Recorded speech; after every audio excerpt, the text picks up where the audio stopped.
From the CyberHub bunker and studio, you're tuning in to the CyberHub Podcast. And now for your host and CISO, James Azar. Good morning, security gang. Welcome to another episode of the CyberHub Podcast, Thursday, May 25th, 2023, episode 498 for the show. 498. Tuesday will be episode 500. Tuesday. Now, I was going to do a special show today, kind of early 500 celebration. And then obviously, everything hit the fan yesterday. And I was like, I don't want to say I was livid. I was pretty upset. I mean, this show, I am on fire. I am warning y'all. I'm going to hit some truth. I'm going to say what I feel. And then we can debate it in the comments. Good morning, everyone tuning in live on Facebook, LinkedIn, YouTube, Twitter, and Twitch. Thank you all for being here. Death by 1,000 cuts is the recipe for disaster for the Western civilization. Apparently, we have not learned our history. So with that being said, join me for a double espresso to power us through a lot of bad news this morning. And I don't say that lightly, right? Like, I'm not the person who wants to come on the show and tell y'all that kind of stuff. But coffee cup cheers, y'all. So a few things. Let's start off with this morning's show with obviously the news that infatuated everyone in cybersecurity. And if you're just an American who cares, you realize how dangerous this is. Apparently, Microsoft is more inept than our entire federal government. With all the money they're getting and all the talent they've got, apparently Microsoft, a private corporation, is able to detect adversary activity better than our federal government. This goes on yesterday's story, if you watched the show, where the Department of Homeland Security, which oversees CISA, failed its cloud security audit. Hasn't implemented the 6 pillars of cloud security principles that were established for all federal government agencies. So it gets worse. All right. Death by 1,000 cuts. 4 years ago, I was sitting back in the old studio before COVID hit, when I had a podcast studio in Alpharetta, Georgia. We had a discussion with someone who was a national security advisor. Death by 1,000 cuts is what we said. Death by 1,000 cuts continues, and it gets worse. So the Chinese apparently were able to get a foothold into the critical infrastructure in the U.S. and Guam without getting detected. This is according to a report coming from Microsoft and then later validated by the Five Eyes nations. The tech giant threat intel team is tracking the activity. They've attributed the post-compromise credential access and network system discovery to Vault Typhoon. The state-sponsored actor is geared towards espionage and information gathering on behalf of the Chinese Communist Party. It's been active since June of 2021. It's been obscuring its intrusion footprint by taking advantage of tools already installed or built into some of the infected machines they get their hands on. Some of the prominent sectors that they've targeted include communication, manufacturing, utilities, transportation, construction, maritime, government, IT, and education. The company further assessed with moderate confidence that the campaign is pursuing development of capabilities that could disrupt critical communication infrastructure between the United States and Asia region during crises. A defining characteristics of the attack is a strong emphasis on staying under the radar by exclusively relying on living off the land technique to exfiltrate data from local web browser applications and leverage stolen credentials for backdoor access. The main goal is to sidestep detection by harmonizing with regular Windows system and network activities, indicating that the threat actor is deliberately keeping a low profile to gain access to sensitive information. This kind of goes into SolarWinds. Get access, sit there, live off the land, inject code, no one knows you're there, build backdoors, build redundancies, build resiliency, go about your day. Go about your day. And when the day comes, just disrupt everything. Take the entire West Coast offline. Take the entire Virginia, Maryland region offline. Completely disrupt everything while China invades Taiwan. Why not? I mean, it's a brilliant military plan, right? It used to be that when you go into a military campaign, the first thing you take out is communications, right? You go after the communications tower of your enemy. Take off our critical infrastructure while you're at it, China. And apparently Microsoft is the one picking this stuff up, not the federal government, not the multiple agencies that are responsible for securing the critical infrastructure and monitoring it. And in the National Cybersecurity Strategy document that was released on March 1st by the White House, we again see this take place, that we got to add more regulation to critical infrastructure. How about more partnerships? How about more opportunities? How about you do your job and detect foreign activities and deter them? We're not deterring this type of activity at all. There's zero deterrence. For every time China does something like this, cut off $10 billion worth of trade. There's got to be some sort of mechanism. Limit how many visas their people can get to visit the US. There's got to be some sort of quid pro quo mechanism for every time you do cyber activity if you don't want to go into full-fledged war. And I'm not a warmonger, so by no means do I want to send my brothers and sisters to harm's way unless we really have to, right? Someone who served in the military, as someone who's lost friends in the service, as someone who, when Memorial Weekend comes, it's a tough weekend. It's a difficult weekend because I don't celebrate the weekend. I don't celebrate this weekend. This weekend is not a holiday for me. It's time where we remember the people who made and paid the ultimate sacrifice, the families that don't have fathers, brothers, sisters, husbands, wives, sisters, aunts, uncles, grandparents, because freedom ain't free. So at what point do we deter China? And I'm seeing all your comments, y'all. I'm seeing all your comments. Patrick, Chris, I'm seeing all your comments, y'all. We'll get to them. There's a ton of comments here this morning. So, but I wanted to focus in on this story because, all these security companies are tracking it. Federal government knows it's happening. The Five Eyes know it's happening, but no one's doing a thing about it. No one's looking at this and going, how do we deter China from doing these cyber activities? And given that we're all their biggest customer, we could just boycott Chinese products. We could potentially not buy from China. We could go to organizations and say, don't buy from China for the next 90 days, 180 days, and make them feel the pain.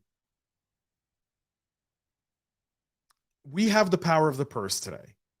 We either use it or we don't. But something's got to be done here. This is a death by 1,000 cuts. You take off our critical infrastructure. You're talking about mayhem. Our governments were barely set up to handle a pandemic and over-exaggerated. Imagine if our grid went down for more than a day or two. Most Americans, 50% of Americans don't have money for a $500 emergency. What happens when they don't have electricity and internet and phone? Because that entire infrastructure is down. Just keep that in mind. Kind of my feeling at this. By the way, they targeted U.S. military facilities in Guam. Guam is the forward-facing base that, in the event China were to invade Taiwan, we'd probably deploy and run point from Guam. So yeah. Patrick says, does China have a majority of our? Doesn't China? They have a part of our debt, but if they call it in and we don't have a way to pay them back, they go bankrupt, and that debt is essentially they'd have to take in an international trade court. It's really complex. It's not like if they called it in and it would screw our credit rating, but then it would screw them more because they're not getting paid, and then they lose their biggest customer to crash our economy. They don't have anyone buying their stuff. We buy more stuff from China than anyone else. Our trade deficit with China is incredible. It's not in their best interest. It's not in Xi Jinping's best interest, by the way, in China to shut down a ton of factories. It's not. He barely withstood the lockdown protests that happened in China. Barely withstood them. Barely. I mean, I'm talking like it was close to a revolution there from the people, because people were just like, we're done being locked in our homes. We're done with this COVID thing. We're done with it. Done. And people were out in the streets. People were getting locked up. People went to jail. People died. You don't hear about it. That all happened. China's not in good footing. So China calling in the debt would be horrible for China. It'd be horrible for the US, but it'd be much worse for China. much, much worse for China. It'd be horrible for them. So just keep that in mind as we kind of look at this. We'll move into a report as well about OT technology and cybersecurity published by Fortinet. It's showing a drop in a number of intrusions at OT organizations. And now I'm going to take that and say that's a misleading thing. Because if China was undetected for 2 years, how many of these intrusions that are currently going on in OT environments are undetected? Probably a big percentage of them, a huge percentage of them, right? So malware and phishing still remain top of the list. Targeted attacks and mobile security breaches, as well as ransomware, insider breaches that are unintentional, obviously. Removable storage device and media still rank at 25 and 29%, a scary thought altogether, with DDoS and insider breach bad actors at the bottom end of the OT risks there for organizations. As more CISOs take on more OT responsibility, you're seeing, basic security controls implemented, and so the risk is reduced slightly. But then again, our threat actors are much more advanced than we are. And when you're talking about OT, you're talking about critical infrastructure. And I just highlighted a second ago, China's been trolling that, and they've got an in and a backdoor. You may not even know they're there unless Microsoft's your company. And that's a stat statement all of within itself, that our federal government's unable to actually get anything when it comes to cybersecurity and defense done correctly at this time. And they really ought to, sit down and have a heart-to-heart about how do they fix this. Not that they're going to do it, but they should be, because there should be some lesson. There's zero accountability on the government side. So like, no one's going to lose their job. People get promoted up when they do this kind of stuff. So Barracuda, thanks to several of you who sent me messages yesterday, story popped now in the news. Barracuda warns of an email gateway breached via a zero-day flaw. It's affecting their email security gateway, their ESG appliances that were breached last week by now a patched zero-day vulnerability. This started on May 19th when the vulnerability was discovered in an email attachment scanning module. The issue was addressed by applying 2 security patches, one on the following day on the 20th, another one on the 21st. All of these patches need to be applied. Customers are asked to check networks for intrusions. There are some IOCs and TTPs that they've got there. Barracuda says that this specific enterprise-grade security solution is used by over 200,000 organizations worldwide, including Samsung, Mitsubishi, Kraft, Delta, and other high-profile companies. Here's an advice to anyone who's in cyber sales, vendor: don't put logos on your website. When this stuff happens, just people know where to go. Don't put logos on your website. GitLab's also putting out a strongly recommending patching a max severity flaw ASAP. The CVE is 2023-2825 with a CVSS score of a perfect 10. They've released an emergency security update 16.0.1 to address the maximum severity. It's a path traversal flaw. GitLab is a web-based Git repository, competes with GitHub. I think it's second to GitHub in the planet today, with over 30 million registered users and 1 million paying customers. The vulnerability addressed in the latest update was discovered by security researcher named Pawnee, who reported the issue on the project's Hack1 bug bounty program. It impacts GitLab Community Edition and Enterprise Edition versions 6.0, and all versions older than that aren't affected. So if you are a GitLab customer, you want to make sure you apply this immediately. A new PowerExchange malware backdoors Microsoft Exchange servers. So a new PowerShell-based malware dubbed PowerExchange is being used and linked to APT34, which is Iran state hackers, to backdoor on-premise Microsoft Exchange servers. The FortiGuard Labs threat research team found the PowerExchange backdoor on the compromised systems of a UAE government organization. Notably, the malware communicates with the command and control server via email send using the Exchange Web Services API, sending stolen information and receiving base64 encoded commands through text attachments to emails with the update Microsoft Edge subject. Using the victim's Exchange server for the C2 channel allows the backdoor to blend in with benign traffic, thereby ensuring that the threat actors can easily avoid nearly all network-based detection and remediation. So there's that to take a look at. If you've got an on-premise, I strongly suggest you read the story and apply the mitigation. And finally, Iran is targeting Israeli organizations with the Moneybird ransomware. The threat actor known as Agrius is leveraging a new, also known as Pink Sandstorm, has a track record of staging destructive data wiping attack aimed at Israel under the guise of ransomware. Microsoft has attributed this threat actor to Iran's Ministry of Intelligence and Security, which also operates Muddy Water. In December of 2022, the crew was attributed to a set of attempted disruptive intrusions that were directed against diamond industries in South Africa, Israel, and Hong Kong. The attacks involved a .NET wiper turned ransomware called Apostle and its successor known as Fantasy. Moneybird is actually programmed in C++. The use of the new ransomware is noteworthy as it demonstrates the group's expanding capabilities and ongoing efforts in developing new tools. According to researchers, the infection sequence begins with the exploitation of vulnerabilities within internet-exposed web servers, leading to the deployment of the web shell, referred to as PSX spy. In the subsequent steps, the web shell is used as a conduit to deliver publicly known tools in order to perform reconnaissance, move laterally, harvest credentials, and exfiltrate data. So Agrius is far from the only Iranian state-sponsored engaged in cyber operations targeting Israel.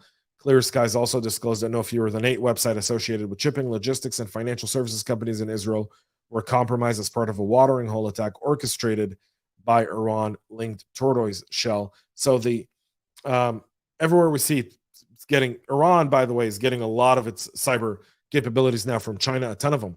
In fact, with Russia busy with the Ukraine, Iran and China have cozied up to each other, especially giving the Chinese brokering the return of diplomacy between Iran and Saudi Arabia, regional and very much rivals, right? But China was able to broker some sort of return of diplomacy and assignment of ambassadors, which were revoked, I think 5 or 6 years ago between the countries. So there's that. China's stepping up. Iran's doing the bidding on Israel. Things are heating up in that place as well. There's news coming out of Israel that now that the budget has passed, that a potential attack at the nuclear facilities in Iran is on the table for the current government. And we'll see if that holds any truth as well. But that will definitely light up the environment and probably light up cybersecurity attacks coming from Iran and Iran sympathizers across the world who would probably launch attacks against Israel and Western allies in response to any sort of military action against Iran. So there's that as well. That's it for our show this morning. Tomorrow I'll be doing a kind of a special 10-minute episode dedicated to all the brave men and women who paid the ultimate price and sacrifice for our freedom for Memorial Day. I hope you guys have a meaningful Memorial Day. Make sure to thank a veteran. Make sure to go and visit some of the military burial sites in your hometown. Put a flower there.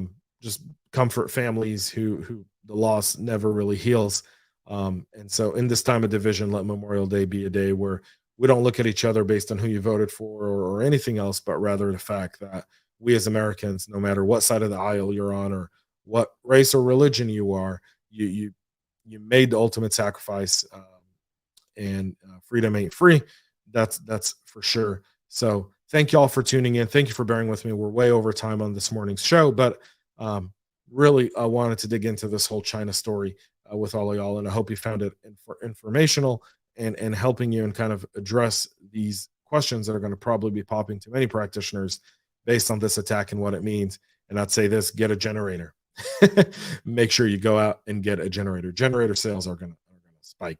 Go buy generators if you can. That's it for the show. We'll be back Monday with the live one tomorrow, a special episode for Memorial Day. For all my Jewish friends and listeners, a happy Shavuot, and may you receive the Torah wholeheartedly and fully tonight and tomorrow, as Jews celebrate the commissioning of the Ten Commandments by Moses from Mount Sinai. So there's all of that happening as well. So have a great rest of your day, y'all. Have a great week. Thank you all for tuning in. Make sure to subscribe and share. Till then, have a great rest of your day. Stay cyber safe. We love feedback, so make sure to connect with us on social media and subscribe to our podcast on your favorite podcast listening platform.